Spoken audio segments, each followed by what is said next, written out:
بسم اللہ الرحمن الرحیم۔ دوستو، حاضر ہوں آپ کی خدمت میں اپنی نئی ویڈیو کے ساتھ۔ آج کی ویڈیو میں ہم بات کریں گے قاضی فائز عیسیٰ صاحب کے نفسیاتی مرض کے بارے میں۔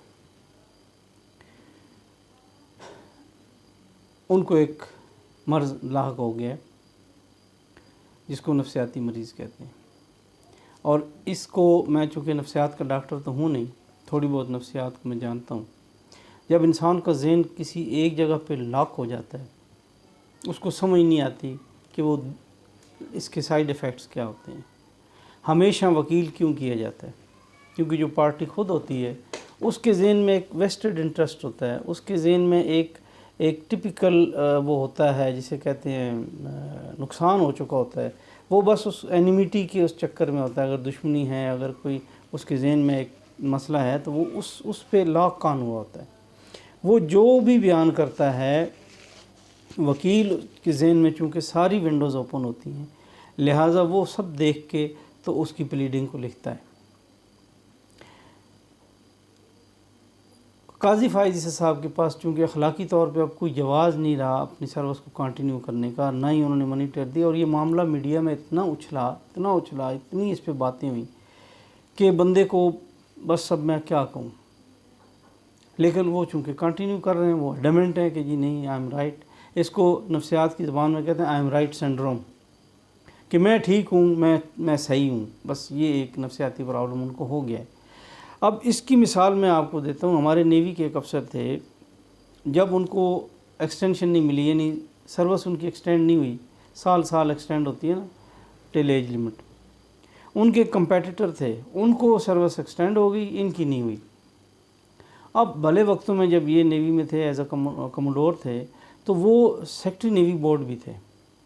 انہوں نے اپنے پاور کو مس یوز کر کے تو اے سی آرز اپنے ڈوزیئر سے اپنی اے سی آرز کو کاپی کرا لیا، اور جو ان کا کمپیٹیٹر تھا وہ بھی ایک افسر تھا، میں نام نہیں لوں گا، اس کی اے سی آروں کو بھی انہوں نے کاپی کرا لیا۔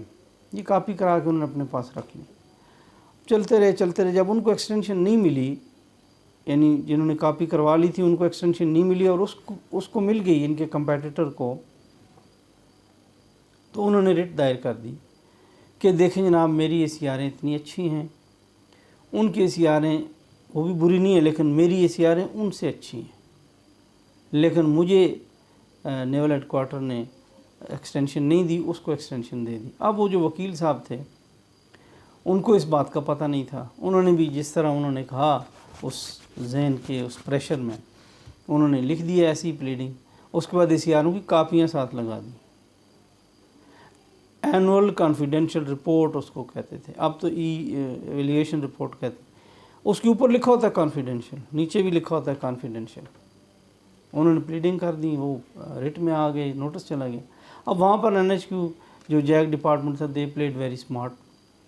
انہوں نے کہا ہاں ٹھیک ہے، یہ غلطی ہو گئی، ری انسٹیٹ ہو گئے تو پھر اس کو دیکھ لیتے ہیں۔ وہ ری انسٹیٹ ہو گئے۔ جب وہ ری انسٹیٹ ہوئے، انہوں نے دوبارہ یونیفارم پہن لی، بڑے فخر سے جب وہ اپنے یونٹ میں آئے تو ان سے کہا گیا، ایک نیول پولیس کا بندہ کہ اس نے کہا sir you are under arrest, don't move from your premises, you will be retained in such and such place and this and that, یعنی آپ کو گرفتار کر لیا گیا، اب آپ باہر نہیں جا سکتے، اب بہت جلد انکوائری شروع ہو جائے گی اور آپ کو اپنا الزام بتا دیا جائے گا۔ انہوں نے کہا بڑے چھٹ پٹائے، میں نے کیا کیا، آج ہی تو میں نے یونیفارم پہنا ہے۔ اس نے کہا نہیں سر، یہ یونیفارم پہننے میں آپ بہت کچھ کر چکے ہیں۔ تو پھر ان کو یہ الزام دیا گیا کہ آپ بتائیں کہ یہ جو ہائیلی کانفیڈینشیل ریکارڈ تھا، اس تک آپ کو ایکسیس کس نے دی، کس طرح ہوئی، کن کن لوگوں نے آپ کو مدد کی، کن کی مدد سے آپ نے یہ کاپیاں کرائیں، اور آپ نے اپنی اتھارٹی کو مس یوز کیوں کیا، کیوں آپ نے اپنی اے سی آروں کی کاپیاں کرائیں، کیوں آپ نے اپنے کمپیٹیٹر کی اے سی آرز کو کاپی کروایا۔